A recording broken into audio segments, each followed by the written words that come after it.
గురుగారు ఇప్పుడు లక్ష్మీదేవి అన్నప్పుడు ఇప్పుడు టాపిక్ అదే నడుస్తుంది కాబట్టి అమావాస్య రోజు లక్ష్మీ పూజ చేయడం కానీ అమావాస్య రోజు ప్రత్యేక సాధన చేయడం ద్వారా వీళ్ళకి కొంచెం ఐశ్వర్య సిద్ధి కలగడము లేకపోతే ఉన్నటువంటి ఇబ్బందులు తొలగడము ఇవన్నీ జరుగుతాయని చెప్తుంటారు కదా, అది ఎంతవరకు కరెక్ట్?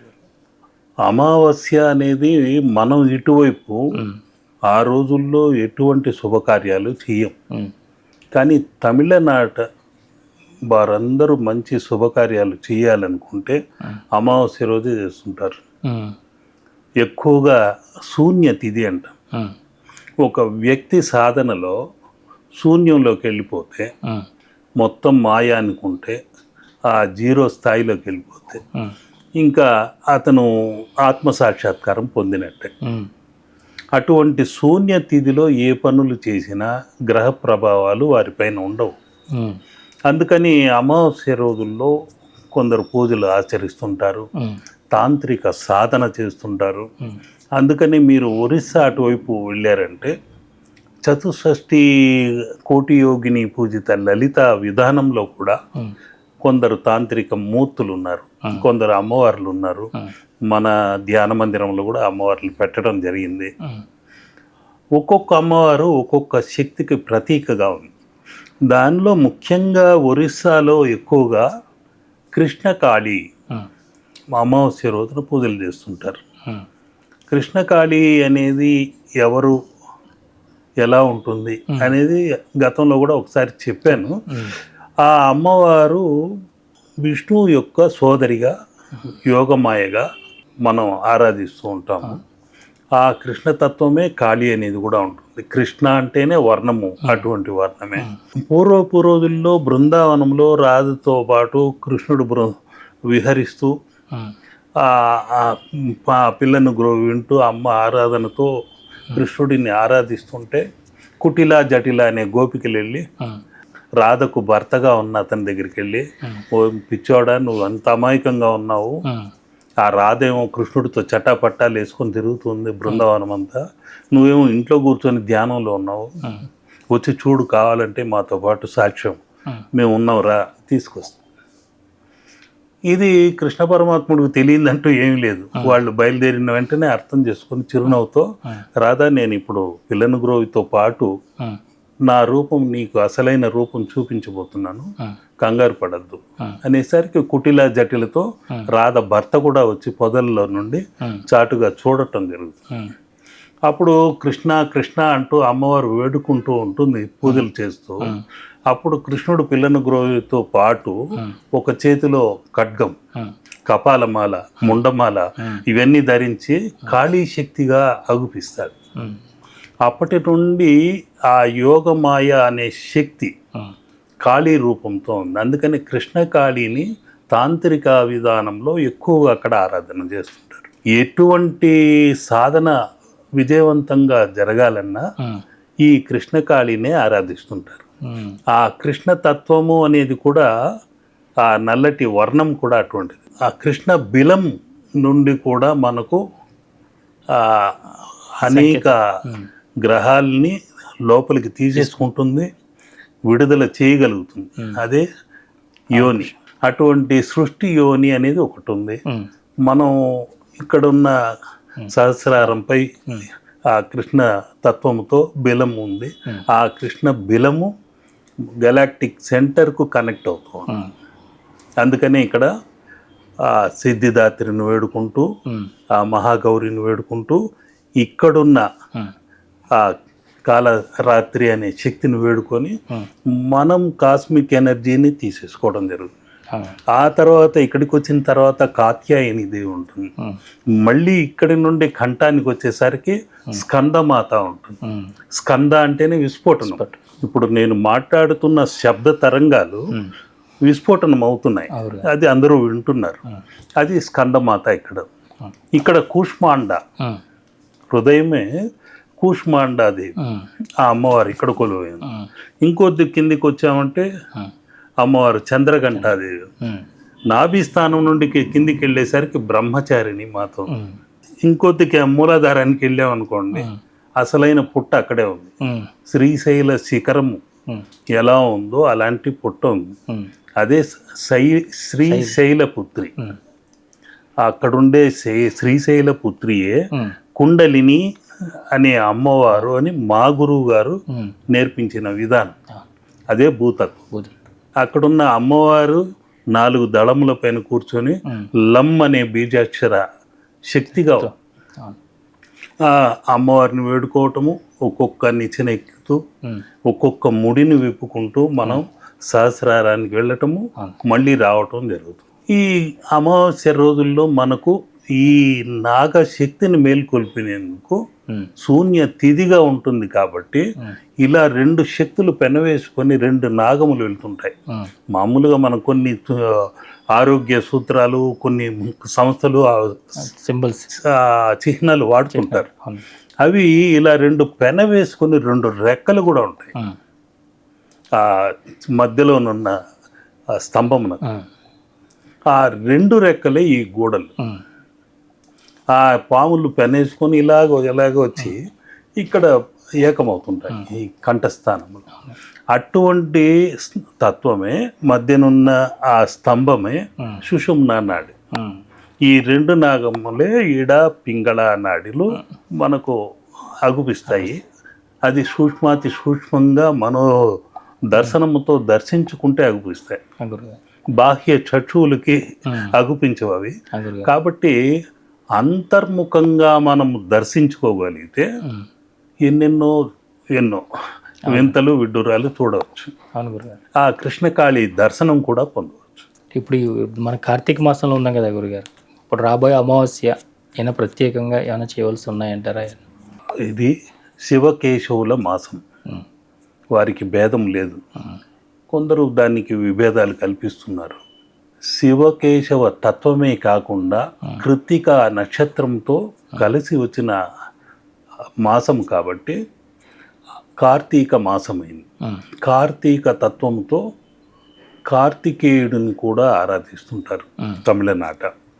అదేవిధంగా ఆ కార్తీక మాసములోనే మన ధ్యాన మందిరం దగ్గర ఒక కార్తీక దీపం లాగా 3 రోజులు సీసీ కెమెరాలో రికార్డ్ అయింది. అటువంటి జ్యోతి కనిపించిన చోటే మకర జ్యోతిగా నేను భావించి అయ్యప్ప ఆలయం, శివకేశవ అయ్యప్ప ఆలయం అని కట్టడం కూడా జరిగింది. అవన్నీ కాకుండా అక్కడ శ్వేతనాగం తిరుగుతున్న కుబుసములు కూడా కొన్ని సాక్షాత్కరించాయి. అది కుండలిని నాగశక్తిగా మేము ఆరాధిస్తున్నాము. అదేవిధంగా ఈ కార్తీక మాసంలోనే ప్రారంభించాను ఆ సుబ్రహ్మణ్యేశ్వరుడిని. సుబ్బన్న అంటేనే సర్పతత్వము. ఆయన అనుగ్రహంతో నవపాషాణ శరవణ భవ అనే తత్వంతో నవపాషాణాలతో ఇక్కడున్న స్వామిని మలచటము, కొలవటము జరుగుతూ వస్తుంది. అదేవిధంగా అటువైపు ఉన్న భోగరు అనుగ్రహము కలిగింది. వారు నన్ను అనుగ్రహించారు. అనుగ్రహించి ఎక్కడో ఉన్న పళని కొండ, నేనెవరో తెలియదు, వారెవరో నాకు తెలియదు, కానీ ఏ విధంగా వెళ్ళిందో ఏమో కానీ అక్కడి వరకు భోగరు అనే సిద్ధగురువుని తయారు చేస్తున్నాడు ఫలానా కేశవ గురుస్వామి. ఆయన చేస్తున్న నవపాషాణ విగ్రహము సరైన పద్ధతిలోనే చేశాడా అంటూ భోగర్ సిద్ధ గురు పరంపరలో ఉన్నవారు వెతుక్కుంటూ రావటం జరిగింది. వారు నన్ను గుర్తించి ఇక్కడికి రావటము 3 రోజుల క్రితమే వచ్చారు. ఈ కార్తీక మాసమే రావటం ఆయన అనుగ్రహం మహద్భాగ్యంగా భావిస్తూ ఈ శాలువను మంత్ర ఓం మురుగా పళని అనే మంత్ర విస్ఫోటనముతో ఉన్న శాలువని మనకు ఆ స్వామి దగ్గర నుండి పూజలు చేసి తీసుకొచ్చారు. అది ఎన్నో జన్మల పుణ్యఫలంగా భావించి అదేవిధంగా ఆయన అనుగ్రహంతో ఉన్న ఈ స్వామి సుబ్రహ్మణ్య స్వామి, దండాయుధపాణి, వేలాయుధపాణి, పళని స్వామి, అటువంటి స్వామిని అందజేస్తూ వారు సన్మానించడం కూడా ఒక వింతే. వారు సన్మానించడమే కాకుండా జ్ఞాన ఫలం అని ఈ అమృతం, అది ఏంటంటే ఈ జ్ఞాన ఫలము తిన్న వెంటనే నాకు హఠాత్తుగా 1000 ఏనుగుల బలం వచ్చినంత తేజస్సు, ఏదో శక్తి ఆవహించినట్లయింది. ధైర్యంగా నువ్వు చేయగలవు, నవపాషాణ విగ్రహానికి సాధన ఎందరెందరో చేశారు, మీకు ఇంత సాహసం ఎందుకు చేశారు అంటే జీవితానికి ఏదో సార్థకత కావాలి, ఇన్ని ముక్కోటి దేవతలను వేయగలిగే అనుగ్రహము ఆ దేవుడు ప్రసాదించినప్పుడు ఈ దేహం ఏముంది, మామూలు మట్టి, ఈ కట్టె ఎప్పటికైనా కాలేదే. కాబట్టి దాని గురించి నేను అనుకోలేదు, దాని గురించి చింతించడం లేదు. అదేవిధంగా ఈ సాలగ్రామ వెంకటరమణ శ్రవణ తత్వంతో ఉన్న ఈ స్వామిని కూడా చేయటం జరిగింది. మనం చెప్పిన వాక్కులన్నీ, శబ్ద తరంగాలన్నీ ఆయన శ్రవణానందంగా వింటూ కష్ట నష్టాలన్నింటినీ తీర్చాలని ఆయన సాలగ్రామ విగ్రహంగా చేస్తున్నాను. వారు వచ్చిన వారు మేము శైవులము, భోగర్ పరంపరలో ఉన్న వాళ్ళు చాలా వరకు సుబ్రహ్మణ్య స్వామి ఆరాధన చేస్తుంటారు. అలాగని కాకుండా అక్కడున్నది కూడా సుబ్రహ్మణ్య స్వామి లాంటి స్వామియే. వెంకటరమణ స్వామి, సుబ్రహ్మణ్య స్వామి ఇరువురు ఒకటే. అన్ని చోట్ల తలనీలాలు సమర్పిస్తుంటాము. అన్ని 6 క్షేత్రాల్లో తిరుచెందూరు నుండి తిరుత్తణి వరకు అన్ని చోట్ల లడ్డూలు ఇస్తుంటాం ప్రసాదంగా, తలనీలాలు తీసిస్తుంటారు. అదేవిధంగా ఇరువురు భార్యలు ఉన్నారు, అంతా అదే పోలికలతో ఉన్న స్వామి. కానీ రకరకాలుగా తిరుమల కొండపైన ఉన్న స్వామి గురించి 5 శక్తులుగా పురాతనం నుండి వస్తున్న ఓపెన్ సీక్రెట్ అది. అటువంటి దీనిలో నగ్న సత్యం కూడా ఒకానొక కాలంలో అమ్మవారు అన్నది వెంకటేశ్వరి, వెంకటేశ్వరి సరిహద్దు పొలిమేర అమ్మవారుగా ఒకప్పుడు ఉండేదని రకరకాల ఉన్నాయి.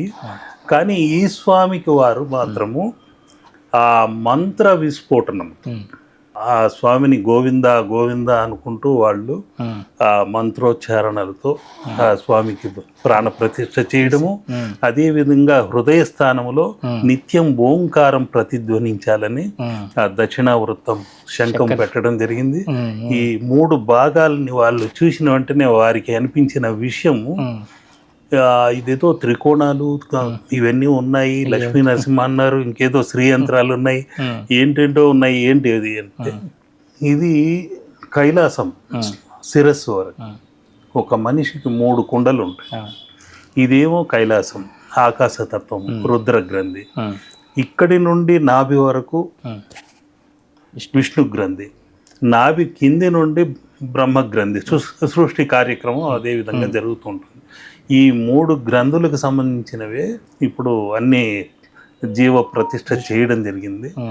జీవ ప్రతిష్ఠ వేరు, ప్రాణ ప్రతిష్ఠ వేరు. ప్రాణ ప్రతిష్ఠ సంపూర్ణ విగ్రహం అయిన తర్వాత జలాదివాసం 45 రోజులు, ధాన్యాదివాసం 45 రోజులు, ఔషధి వాసం 45 రోజులు, ఇలా రకరకాలుగా చేసుకుంటూ వెళ్ళిపోతుంటారు. దానికేమో నిత్యము ధూపదీప ఆరాధనలు, హారతులు ఉండాలి. నేను అలా కాకుండా అందరూ స్పర్శించేలాగా, ఎవరైనా ఆరాధన చేసుకునేలాగా, ఆయన చెవిని పట్టుకొని స్వామి నా విన్నపం విను అంటూ అక్కడ విన్నపించుకునేలాగా అందరూ స్పర్శామూర్తిగా పెడుతున్నాము.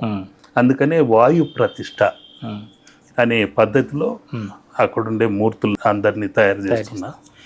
ఆ స్వామి నన్ను అనుగ్రహించి ఎక్కడో ఉన్న భోగరు శిష్య పరంపరను పంపడము, వారు కరెక్ట్గా 6 రావటము, ఆ 6 క్షేత్రాల నుండి వచ్చారేమో అనిపించింది. నాకు తమిళం వచ్చు కాబట్టి వారు ఆనందంగా మాట్లాడారు. నేను పెరిగిందంతా సుబ్రహ్మణ్య స్వామి ఆలయంలోనే, చిన్న వయసులో అగస్తీశ్వర ఆలయము, అక్కడ సుబ్రహ్మణ్య స్వామి దగ్గరే చదువుకునేవాళ్ళం, ఆడుకునేవాళ్ళం, అన్నీ బడి గుడి పక్కనే ఉండేవి. అవన్నీ జరుగుతున్న రోజుల్లో సాధన కూడా విచిత్రంగా జరిగేది. అటువంటి చోట నుండి నేను ఉద్యోగానికి వెళ్ళాల్సి వచ్చింది చెన్నై. అక్కడ ఒక పళని ఉంది, దాన్ని వడపళని అంటారు. వడపళని అంటే ఉత్తరం వైపు ఉన్న పళని కొండ అని. మనం ఇప్పుడు చూస్తున్న పళని వేరు, దక్షిణాన ఉంది. కాబట్టి ఉత్తర పళని అనే చోట నేను 36 ఏళ్ళు ఉన్నా. అక్కడే ధ్యాన మందిరం ఉండేది, ఒక పిరమిడ్ సెంటర్, మెడిటేషన్ సెంటర్ ఉండేది. 80లో ప్రారంభించాను. 80 నుండి 99 వరకు ఆ ధ్యాన మందిరం ఉండేది. అనుకోకుండా ఇక్కడికి హైదరాబాద్కు రావటము, భాగ్యనగరంలో అమ్మవారి ఆజ్ఞ అయితే శంషాబాద్లో ఒక ధ్యాన మందిరం కట్టమని అమ్మ ఆజ్ఞ అయింది. ఉమ్, ఈ అమ్మవారు వచ్చి కూడా ఇక్కడున్న చండి చాముండేశ్వరి స్వయంగా వచ్చి కూర్చుంది కాబట్టి ఉమ్, ఆమెకే ఆలయ నిర్మాణం కూడా అక్కడ చేయటం జరిగింది. చతుషష్ఠి కోటి యోగిని పూజిత లలితాంబికగా ఉమ్, అక్కడ ప్రతిష్ట చేయటము జరిగింది. ఉమ్, మన సనాతన ధర్మంలో అనేక కళలు కాలగర్భంలో కలిసిపోయాయి. అవును గురు. అనేక రకాల దాడులు అవన్నీ మళ్ళీ పునరావృతం చేయాలి, ఉమ్, ఆ సాందీప మహర్షి గురుకులాన్ని ప్రారంభించాలనే తత్వంతో ఇప్పుడు ప్రారంభిస్తూ ఒక్కొక్కటి చేసుకుంటూ వస్తున్నా. అవును గురు. అది మన ఛానల్ ద్వారా ఒక్కొక్క విషయాల్ని ఉమ్. సిద్ధ రహస్యాల్ని ఇలా మీ ద్వారా పాల్పంచుకుంటున్నాం.